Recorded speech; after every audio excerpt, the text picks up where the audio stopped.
côté licence, c'est très très simple. En fait, il existe 3 types de licences. Vous retrouvez bien sûr tout ça sur le site Microsoft, mais on a d'abord la licence auteur qui elle est gratuite, qui honnêtement est vraiment complète. On a accès à Power BI Desktop, services et applications. C'est donc une licence qui suffit largement pour réaliser des rapports, créer des solutions et les partager.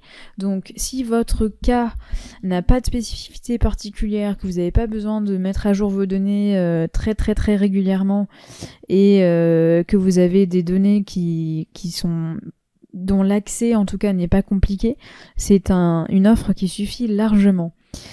Autrement, on a la licence pro qui est quand même un tarif assez compétitif, 8,40€ par mois et par utilisateur, donc très concurrentiel par rapport à d'autres outils du marché. On a accès à encore plus de sources de données, on a une gestion des accès à nos rapports qui est un peu plus fine. On peut par exemple définir des sous-groupes d'utilisateurs et leur attribuer des droits différents. On peut aussi augmenter la fréquence des actualisations automatiques programmées. On a accès à un peu plus de passerelles pour faire la connexion entre nos données et Power BI, même si déjà dans la version auteur, on a quand même une variété dans les sources de données qui est assez complète. Et puis, on peut se connecter à un volume plus important de données, même si encore une fois, la version auteur offre déjà pas mal de capacités.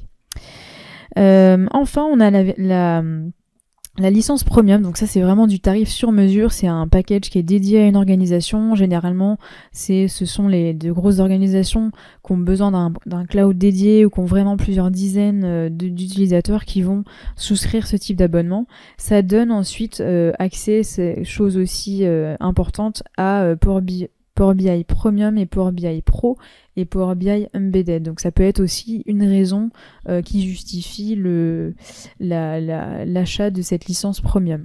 Voilà, donc 3 licences très simples. Retenez que pour commencer, la licence auteur, ça suffit vraiment largement. Et après, vous avez aussi des versions pro en test sur plusieurs mois si jamais vous voulez tester cette fonctionnalité-là. Moi, je vous conseille de commencer par l'auteur et puis après de vous familiariser avec les autres si le besoin vient à vous.